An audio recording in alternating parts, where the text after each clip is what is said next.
Hey guys, and welcome to episode 5 of Quantifiably Bitchy. I am your host, Raquella, and I can't believe we're here. I say this every time, but 5 episodes. That's a big milestone. I just want to say thanks to everyone that watches. I'm having a great time. For those watching on iTunes or Spotify, I do have a video version of this podcast on YouTube.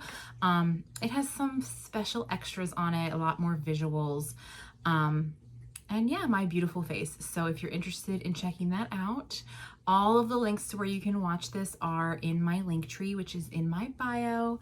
While you're here, I recommend subscribing, commenting, and subscribing if you're enjoying my content. Follow me on TikTok, YouTube, and Blue Sky, all at Quantifiably Bitchy without the I. I recently updated my Blue Sky handle to reflect all of my platforms, so that's really exciting. Welcome back.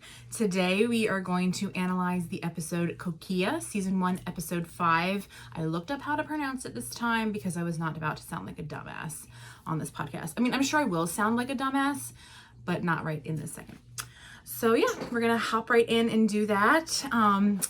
Since the last time we spoke, I was on Deconstructing Hannibal, my friend Sahaya's wonderful podcast. The link to my episode is in my link tree. We talk about Frederick Chilton because I literally just couldn't wait because we finally get to talk about him in my podcast next episode. But I was chomping at the bit and I just had to talk about him. So you can listen to our conversation on her podcast. Again, Deconstructing Hannibal. Check it out. I also treated myself to a tattoo. I'm going to put it up here. And for those that are just listening, I got a death head moth tattoo.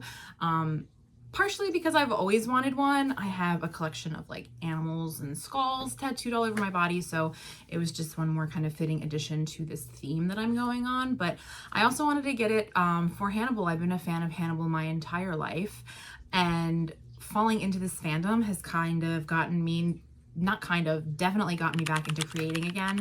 And it has been a really silly, unserious, and very fun journey. So I wanted to treat myself because, I don't know, I think we should treat ourselves more when we accomplish our goals, big or small. And I'm all about celebrating the big and small wins here. So, yep, got this tattoo. Got it at Black Label Tattoo in Frederick, Maryland. The wonderful Liz did it.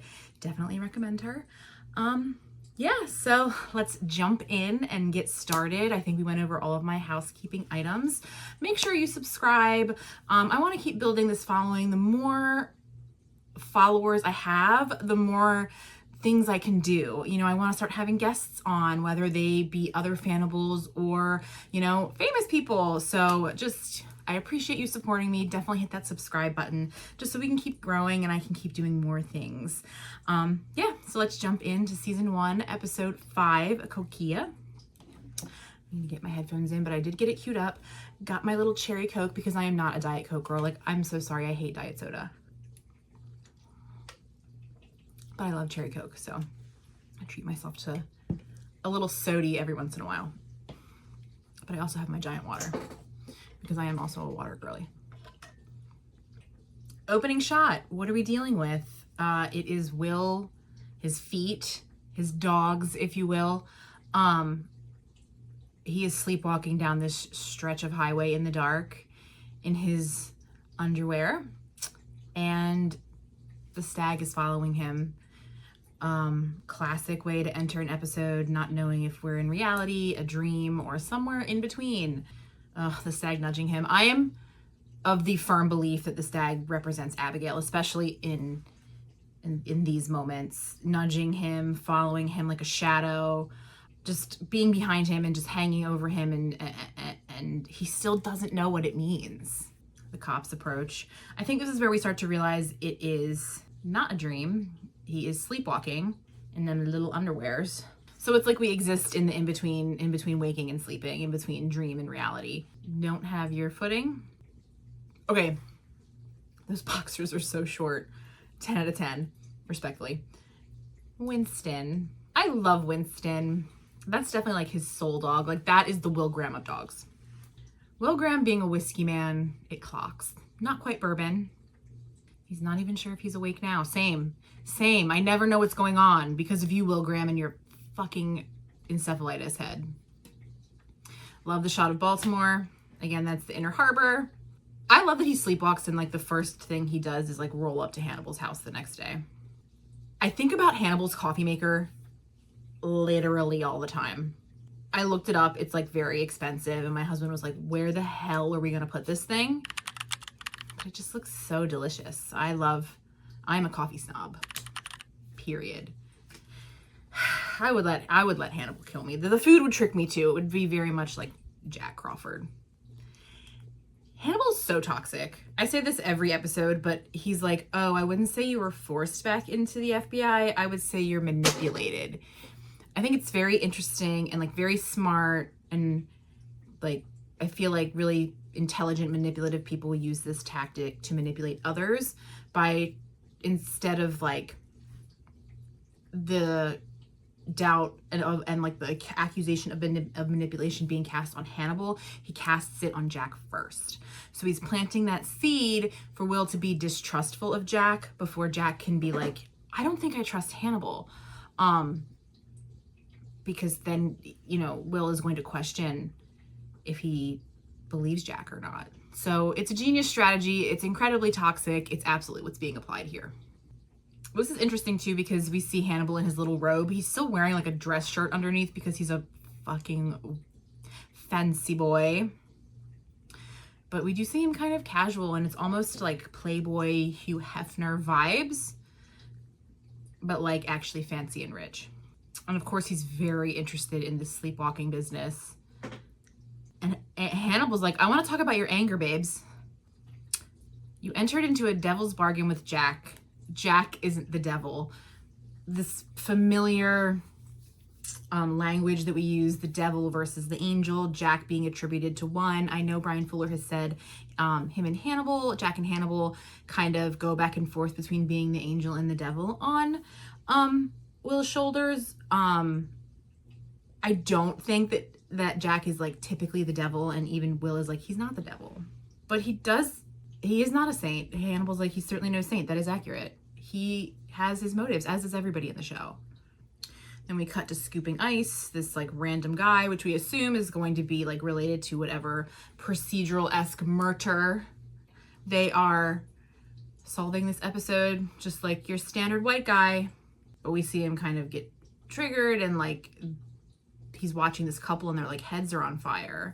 Fuller and team are not afraid to constantly be blurring the lines between like reality and these hallucinations. It makes them feel very real. It gets you into the head of these like really tricky characters who are experiencing emotional burdens and trauma. It's very visceral and very, very much like show and not tell. Will is so sassy. He's like, really? A motel? Could they be lazier? What a stereotype.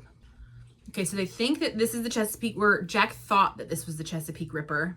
But then they realized there's no surgical trophies being taken.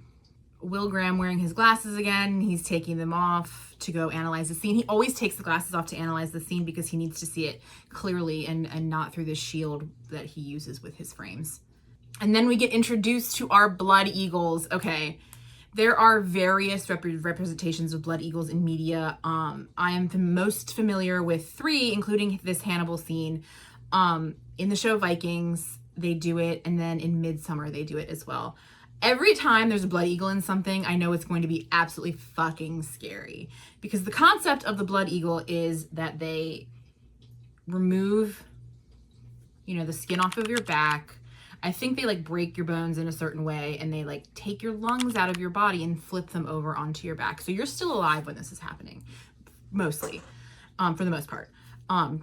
Traditionally, I'll say traditionally you're still alive during a blood eagle. I think he's still alive in Midsummer. It's like that's one of the scariest representations of it for me, but this is pretty scary. Yeah, but when I was watching this for the first time, I was like, all right, introduce the blood eagle. We are not playing around anymore. We are not in Kansas anymore. This blood eagle is a little bit different because their lungs are not outside of their body. Not that I can see anyway. They are definitely more to look like angels, which is like a theme of this episode. So it is like a take on the blood eagle, but it is still super fucking scary. Yeah, so we are told that the Vikings did this. It is a traditional Viking torture tactic. Thank you, science husbands, for filling in the blanks for me. We know he's a fisherman, potentially. He could potentially have Viking heritage. They would break their ribs, and then they would drape their lungs over their body. And they initially think that the blood eagle is mocking God, but quickly they realize it's not it. And he slept on the bed with the scary blood eagle people in front of him, so we're dealing with someone insane. That's fun. Threw up on the nightstand. Jack thinks it's nervous. A righteous barf, Will Graham says. Every episode, this man, they're like, I mean,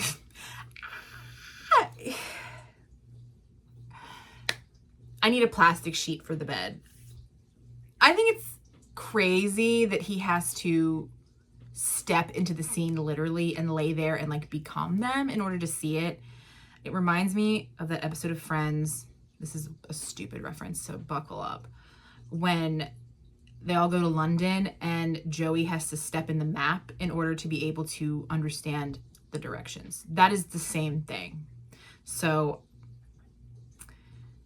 take that how you will, Graham, but you're being compared to Joey from Friends here. Have fun with that.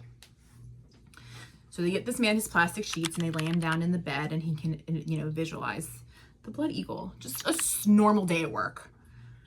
I love that they all think this man can handle this, but like, did you just hear the sentence that came out of my mouth? He is laying in a bed where a man killed 2 people, made them into blood eagles, and then slept there and then barfed. And he's like, I have to put myself directly in his shoes, in the map. He's hot though.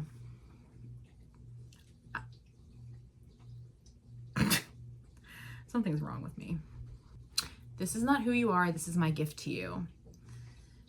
I like that we're framing this serial killer as someone who doesn't see it as a bad act. Again, we're dealing with the spectrum of good and evil, the spectrum of morality. We know Hannibal doesn't necessarily think what he's doing is immoral, and neither does this serial killer. So we're constantly being put in the heads of people who do crappy things and how they justify them. It's always interesting, an interesting psychological experiment. Pan to Hannibal cooking. I love this shot. I mean, Bryanfuller and team do really gorgeous things with color in general, but I do love how ostentatious Hannibal's plating is. I love that there is a jawbone on this plate. Like, truly, if everyone is just like, oh, he's European. He's European. That's why it's all like this. That's on you guys at this point. I feel like maybe the foreshadowing, we should have been paying attention to it, don't you think? But that's the beauty of Hannibal and his manipulation, is he wants it desperately to be in your face and be like, yeah, there were signs, you just weren't paying attention. Why weren't you paying attention? He is feeding Bella and Jack in his dramatic ass dining room, which I genuinely love, but it is fucking dramatic. He just like always has these like broken pomegranates on the table just as display. I could never be invited over there. He would kill and eat me because I would be like, what is going on? Girl, I wouldn't be called by Phyllis either.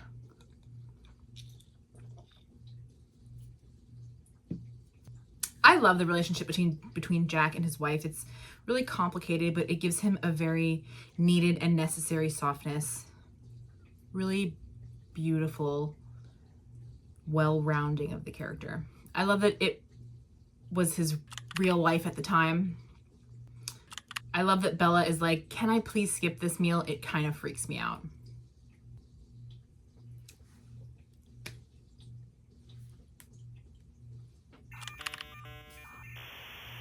I don't even know where to begin. Hannibal being like, I employ an ethical butcher is a beautiful phrase, because first of all, yeah, what does that mean? Some people, it could mean like, oh yeah, they're not in, really shitty conditions. They live the end of their life happily, but like you're still killing them, first of all. So this, like, again, judgment call on morality and what that means to Hannibal. Also, the ethical butcher is him. Also, is he ethical? Because we've seen the way he treats some of his victims. So there is always a double entendre with what he's saying.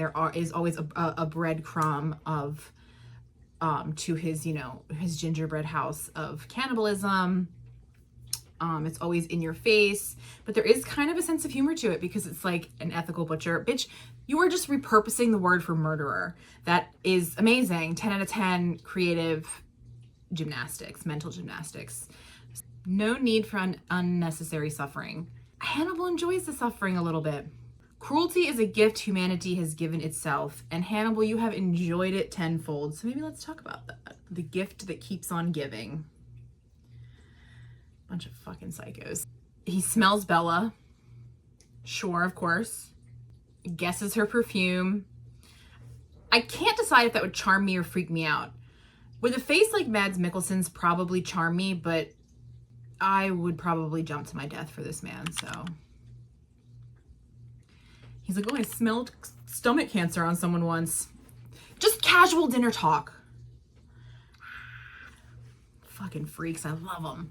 Now our death angels are back into the science lab with all of our beautiful science nerds, our science thrups. Shit, I love Beverly. She gives this beautiful quote about dying and God, and she kind of has them guess who said it, and Zeller's like, oh, Robert Frost, and Will Graham's like, no baby, Jim Morrison. And he's right, because Beverly's cool as shit. And just one more reason for Zeller to hate Will Graham. I love a hater though, so. Angels, fishermen, playing God. Like there is kind of a Christian imagery vibe here. Find out the woman lived for 15 minutes after she was skinned. So this is a crazy act of cruelty. They were given a paralytic agent. Will realizes that the victims were posed to pray for him because he's afraid. And Beverly rightfully questions, she's like, he's clearly cruel. What is he scared of? But people act crazy in fear all the time. And they connect the dots and realize that he has some kind of cancer or brain tumor. So he's scared to die, specifically in his sleep.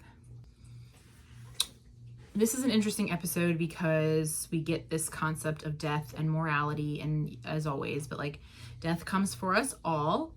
At the end of the day, it's something we all kind of have to reckon with. And I think that's something that Hannibal thinks about is like, hey, it's inevitable, so I might as well do it for my own pleasure.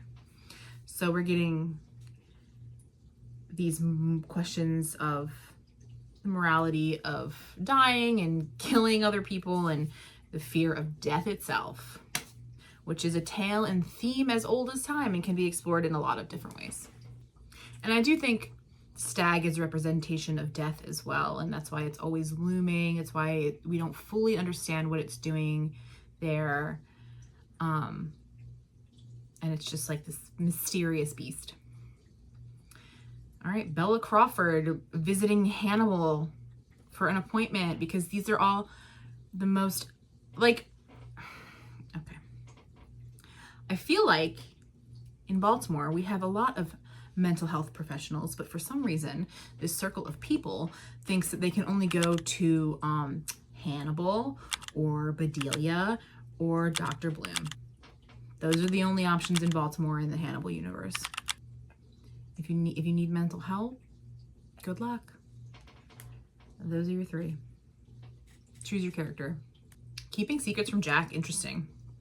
I think it's crazy she's not going to tell him about her cancer, by the way. Always the wrong choice. But I do think seeing these like constant communication issues between Jack and Bella is very insightful to their relationship. And I think it's insightful to Jack as well, who's supposed to be like a constant observer. He's a trained observer. He's part of the FBI. He is a behavioral analyst, and he is shitty at communicating and understanding his wife. Shocking. Men. And even Bella's like, there's no conflict of interest of me being here. And Hannibal's always justifying it. Girl, of course there's a of course there is a conflict of interest. There's nothing about this that is ethical. Nothing. It's interesting too that Bella chooses to go to Hannibal because everyone is drawn to him. She is drawn to this man. She wants to talk to him more as a therapist. Ethics be damned, I guess. Hannibal's like, I draw the line at couples counseling. That, I think that is, unethical. That's your line? Sure. We always get these beautiful symmetrical shots of Hannibal, usually like giving therapy to other people. It's like, how is the room set? They're not super close to each other, but they're not really far away either. There is a general respect, but also caution between Bella and Hannibal.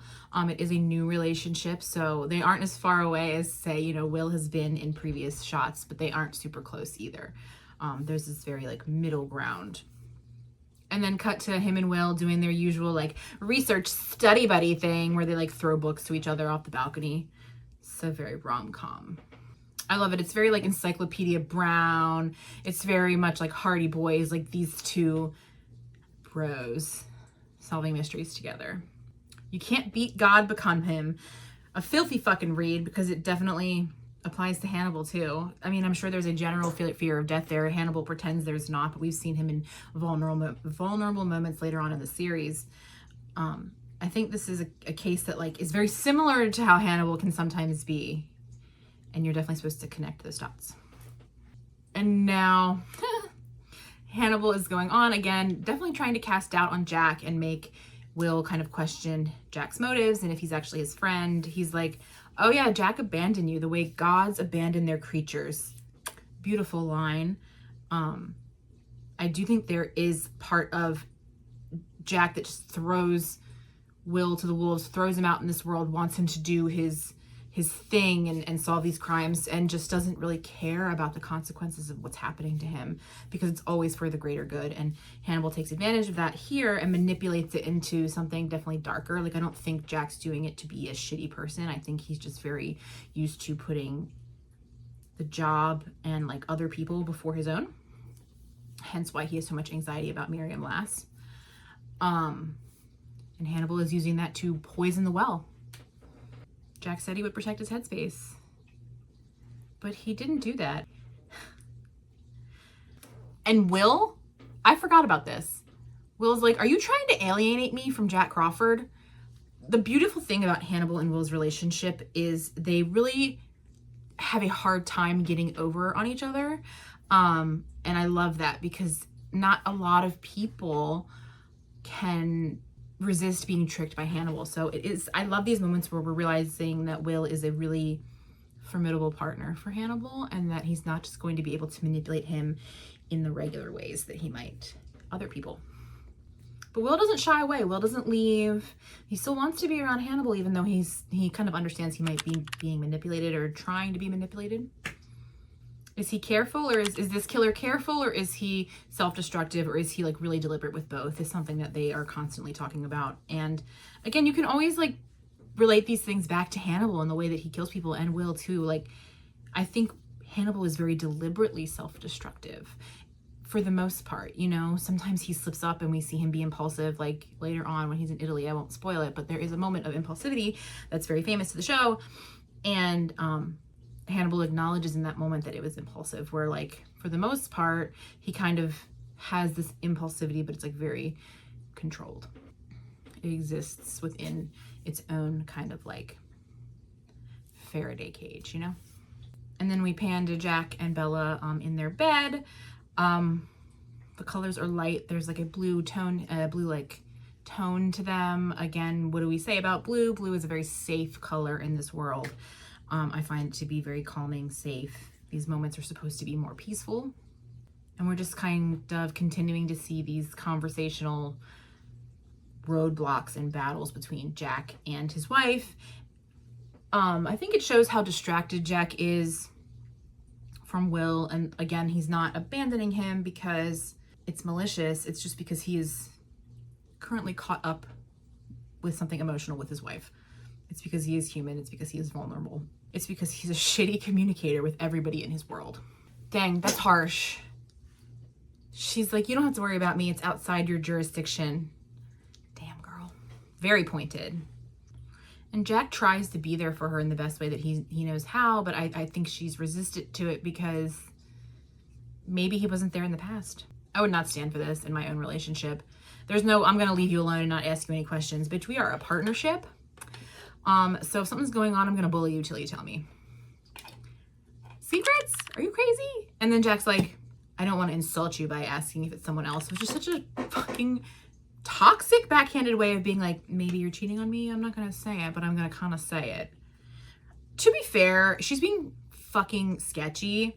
So like, is it crazy that he asked? No, I don't think she's cheating on him, but like, he can't just be like, do you have cancer? Like, that's not going to be where your mind goes, first of all.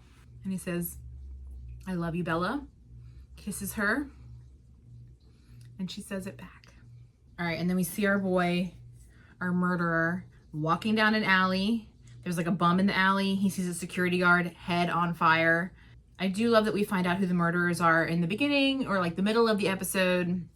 Right now we're exactly at the center, smack dab in the middle, because it's not a procedural, not in your standard way. It's not a murder mystery to solve. These episodes are designed for us to watch how everybody in the show solves a crime. It's not about the crimes themselves in season 1. It's about how we're solving them, how the characters are interacting with each other, how they are lying to each other, manipulating each other, how they are analyzing this crime scenes. Everyone has a different opinion. You're really supposed to be paying attention to the dynamics and less so the plot, I feel like. We're in this alley. We see the next victim. He has been made into a blood eagle. I'm assuming it's the security guard. Will Graham is standing on the ground looking up at him. It's very, very Christ-like almost, but it's almost like he's facing his own mortality. He has failed again, right? Someone else has died. He hasn't caught this person in time. So there is this facing death element of it and trying to catch death before it strikes again. But he says it's not biblical because these angels have wings. And in scripture, they don't fly. I love Jimmy Price. If I was in a crime show, I would be like him, just like cracking inappropriate jokes. And then there's just like a penis on the floor, I guess. Because angels don't have genitalia. He is accepting his own death or bargaining. And then Will kind of has a little tantrum. He's like, Jack's like, give me something. And Will's like, I can't give you something. And Jack's like, come on. And he's like, okay, time out. How about you're actually the boss here? Maybe you have an idea for once. I love when Will gets sassy. I love when he gets cranky. I love when he misbehaves. Because now Jack is just pissed. And he yells and everybody runs away except for Will. Raises his voice and everyone's like, bye, have fun. And then Will apologizes to him. We all have our bad days. This is haunting him. I mean, Will Graham is a man that loves to be haunted. It's very Lana Del Rey of him. And Jack is watching Will watch this victim and he's like, did I fuck up here? Yes. Yes, Jack, you did. But thanks to you, we get to love these gay cannibals forever. So thank you, Jack Crawford. Say it, everybody. Thank you, Jack. Pan to Will in the morgue, staring at these two victims, lost in thought. And then Beverly's like, okay, yelling at Jack was actually insane, but she kind of loved it. We all kind of loved it. And she's like, yeah, you were out of your mind. Makes him giggle. I love their friendship. She is one of the few people to ask him if he's okay. And that's why, another reason why I love Beverly so much, there is this like very genuine love towards Will and like want to care for him, but not in a patronizing way that he doesn't like. As a friend, as an equal, you know, we all care about our friends. But somebody needs to be asking him. And she, of course, the woman is asking the right questions. And he's like, do I seem different to you? Being very vulnerable and open with him. And I think this whole like just treating him like a regular person goes a long way for Beverly. And she's like, I'm good at hiding my feelings too, but I would tell you because we're friends. King shit. I love her. And then we find out he killed 2 criminals. 2 people that would, a couple that would attack other people. Again, always talking about morality. Do we care that he killed murderers? They weren't random. That's important. And the security guard was a convicted felon. They wonder if he's a vigilante. And Will's like, I don't think so. We love the concept of playing God in this house. Making angels out of demons. So he has this ability, I guess, to like see evil people. Very similar to Will. Oh, this murder is a lot of fun because he's kind of like Will and he's kind of like Hannibal. We get bits and pieces of each, right?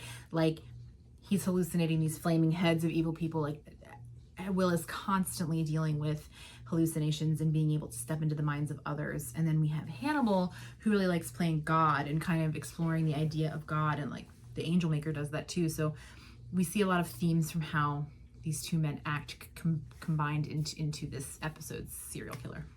Back to Jack and Bella in therapy, and Hannibal's like, how are you keeping this secret from him? And she's like, poorly. He is good at his job. This shot is interesting too, because we get Hannibal and Bella, but we get Hannibal and we see that stag in the back of his office, like in the back of the shot behind him. And it's like this, it looks like the stag from Will's hallucinations, and it's hovering in the background. It's hovering over him. It's having a very similar, like, it's very similar to Will's hallucination, but Hannibal doesn't have hallucinations. So it's this like very literal depiction of the stag behind him. Shadow, hovering, death, Abigail. Gorgeous. You feel more betrayed by Jack than your own body.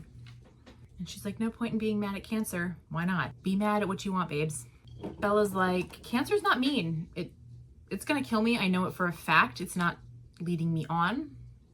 Another theme of this episode, mortality, facing our deaths. Bella starting therapy with Hannibal is a great addition to that. This is what we're talking about in the episode. Facing death, being scared of death. What does that mean for us and the characters?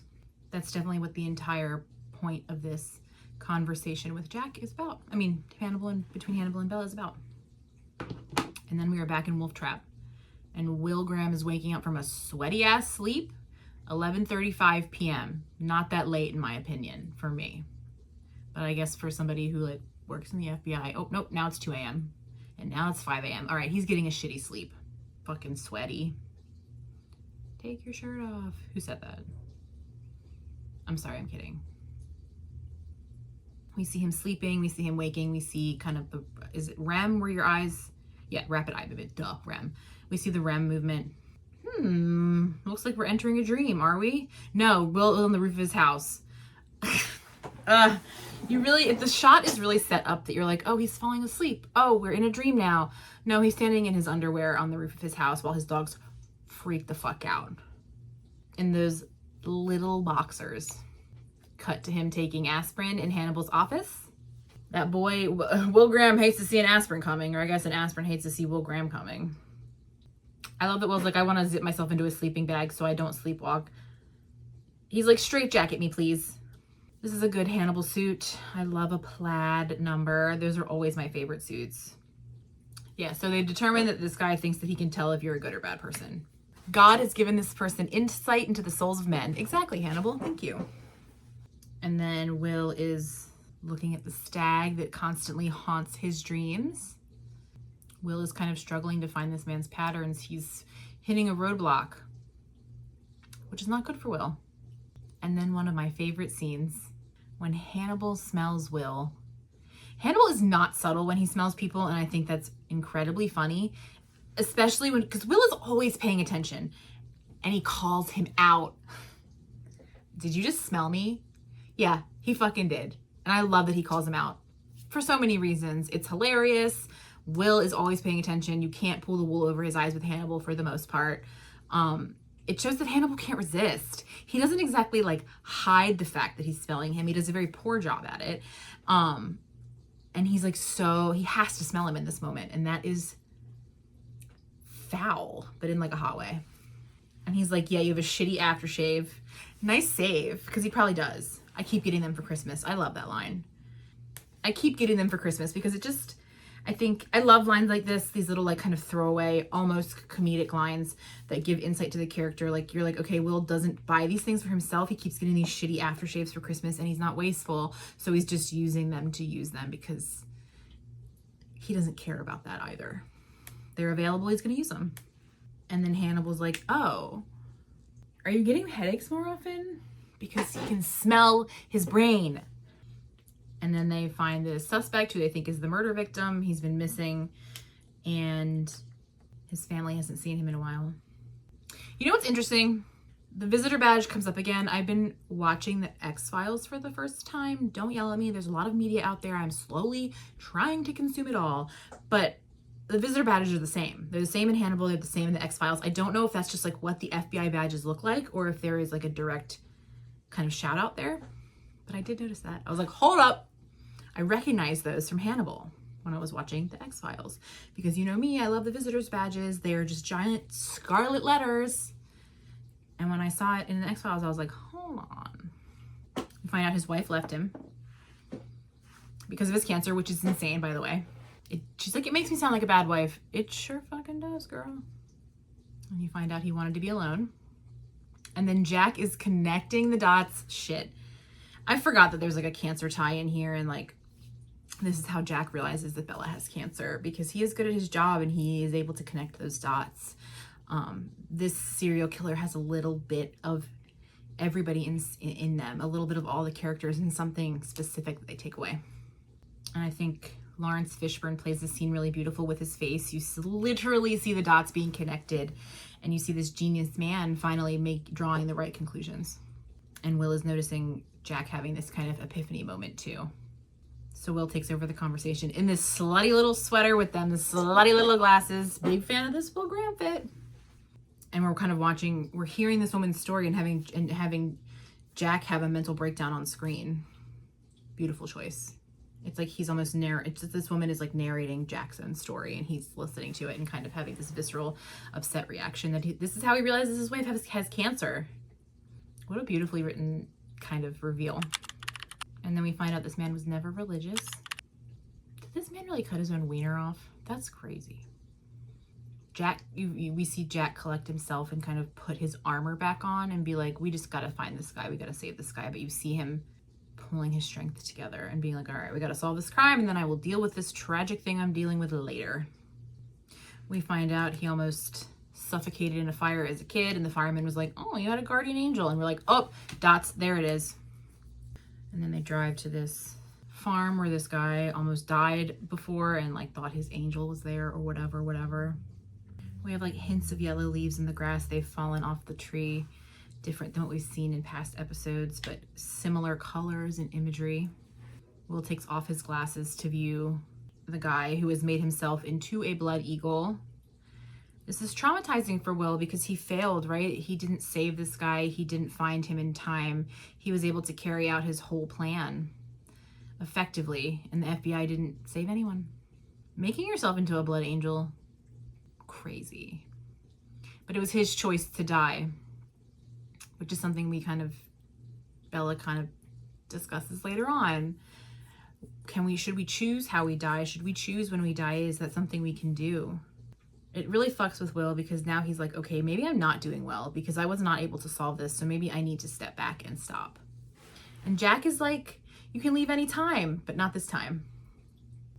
I also think it's a really classic manipulation tactic to be like, you can leave any time. And then when they actually try to leave, put a lot of guilt on.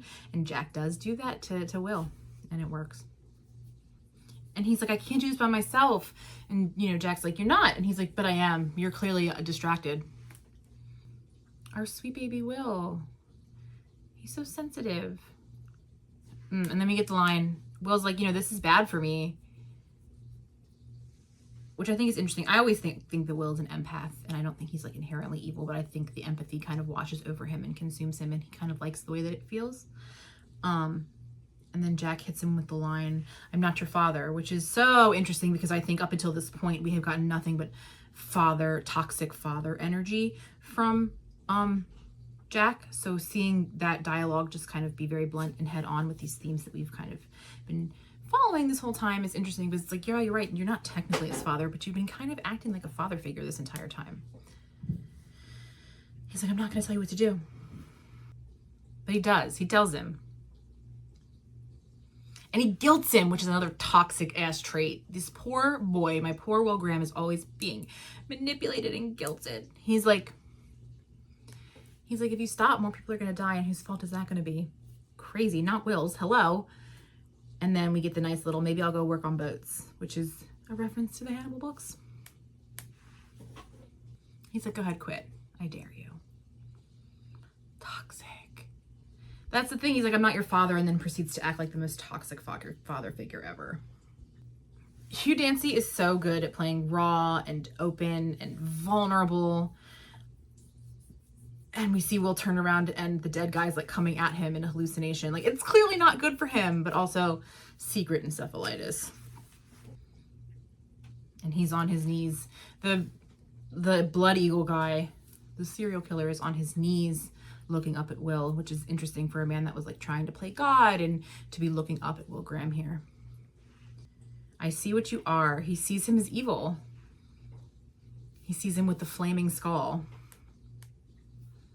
But remember, this is a hallucination, so this is what Will...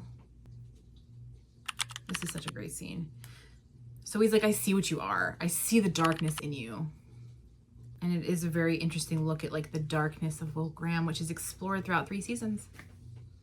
And you realize he's actually alone, because of course he is. And then we see Hannibal and Bella in his office, and Jack confronts her. He shows up there. You know what's interesting about the shot too is that we see Hannibal in his like little waiting room, and there are clearly some bugs on the wall in the back, and they look like the death head moth. So we get this little Silence of the Lambs nod. It's blurry, you can't really make it out, but I see the shapes. That's definitely not an accident. She's like, you know I have cancer. Yeah, he's a detective. He's like the detective. Oh, this would piss me off so bad. Note to everyone in my life, don't not tell me you have cancer. I will cry and be pissed. And we talk about how kind of unfair this is to Bella. She doesn't smoke. It's not treatable. It is a nice reminder, a dark reminder, that it does come for us all, and sometimes we don't get to choose. Something that I like to explore in like my own writing and just in general is like the universe as an entity, and how you kind of have to respect it, and it's not, you can plan and do everything that you want, but at the end of the day it's going to have its own plan for you. So while we might not have a predestined fate, I don't think that we get to make all of the choices for ourselves in this life necessarily. And I think talking about death and mortality is really easy to tie that in. You can be super healthy, you can be this, you can be that, and you know, at the end of the day, it's going to come. Death is going to come for you the way it wants to come for you. Bella is being really selfish, but I do understand when you're kind of faced with your own death and your own lifespan that like maybe you want to be selfish in those moments. Maybe at the end of the day, it is just you. You are alone, and those are your choices. So like I understand where she's coming from, even if I personally think that it's the wrong choice. I do also think that this is a great representation of fear and what it can do to you, because he's like, what were you going to do? Just not tell me, and then eventually just like be in chemo or be dead. And it's like very obvious she didn't think that far ahead, because fear will get you. And she's like, I don't want you to have a say in this. And I do think there is something to be said about that, because again, like she can't take him with her in this experience. So it is her choices to make alone. We see Jack be vulnerable. We see him cry, which is interesting when we just see him like yelling at Will and being kind of a toxic dad. Seeing him be raw and open and vulnerable with his wife is a really good juxtaposition. This scene always stuck with me because she's like, I know that you love me and I know that you want to help, but I'm not comforted by it, and I'm so sorry. And I do think this is the first time that they are being really brutally honest with each other, and the words are super hard and everything's really sad and painful, but there is, I think, value in these hard truths and being honest with the people you love. So it is a really beautiful scene, even if it's deeply sad. And I think we see the fear with Bella here being like, I didn't want to change, I didn't want to tell you because then it's real. And like facing that fear and putting the words out into the universe do make them feel real. So we see this couple finally telling each other hard truths and finally being honest with each other even when it's not pretty. And then they're the closest we've seen them. There's a lesson in that, y'all. And then Will comes to visit Jack in his office in his classic Will Graham fit. And Jack's like, please, what do you want? I'm not in the mood for your dramatics. Just quit, just leave, whatever. Sometimes watching men try to communicate with each other is so incredibly painful and awkward. These two are trying their best. I will give them credit. Will's like, I'm here if you need me. I'm gonna wait until you're ready to talk, but you're gonna talk to me. And we end the episode with like Will trying to communicate with Jack. Like Jack has these two people in his life that are like, okay, I'm ready to communicate properly now. You first. I say this every episode, but I'm going to continue to say it. I love Lawrence Fishburne. I love the emotional depth he brings to these kind of tough, hard characters. Another beautiful symmetrical shot. Bryanfuller loves symmetry in chairs. And the episode ends with this beautiful symmetrical shot of Will and Jack. That was fun, as always. Some themes of this episode: facing death, dying, our own mortality, playing God, communication with our loved ones and having tough conversations. You know, that didn't happen really with the serial killer. It didn't happen with Jack. It didn't happen with Bella. It didn't happen with Will. And I think everyone kind of learned a lesson about telling each other how they feel before it is too late. I do like season 1 because we really get to see these characters in their element, solving crimes, their personalities. Like, it is just, season 1 is such a show and not tell season. You were supposed to be paying attention.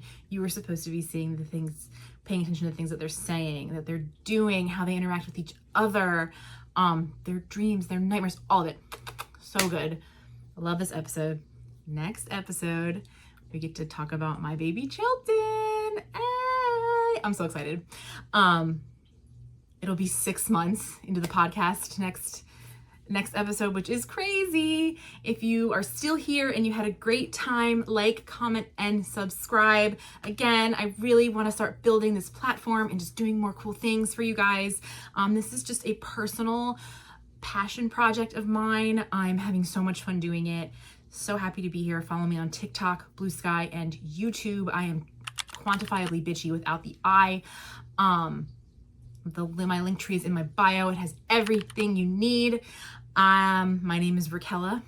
Thank you so much for joining me. Quantifiably Bitchy episode 5. Yeah, like, comment, subscribe, follow me, talk to me. I want to hear all of your opinions. And yeah, see you next month. Bye.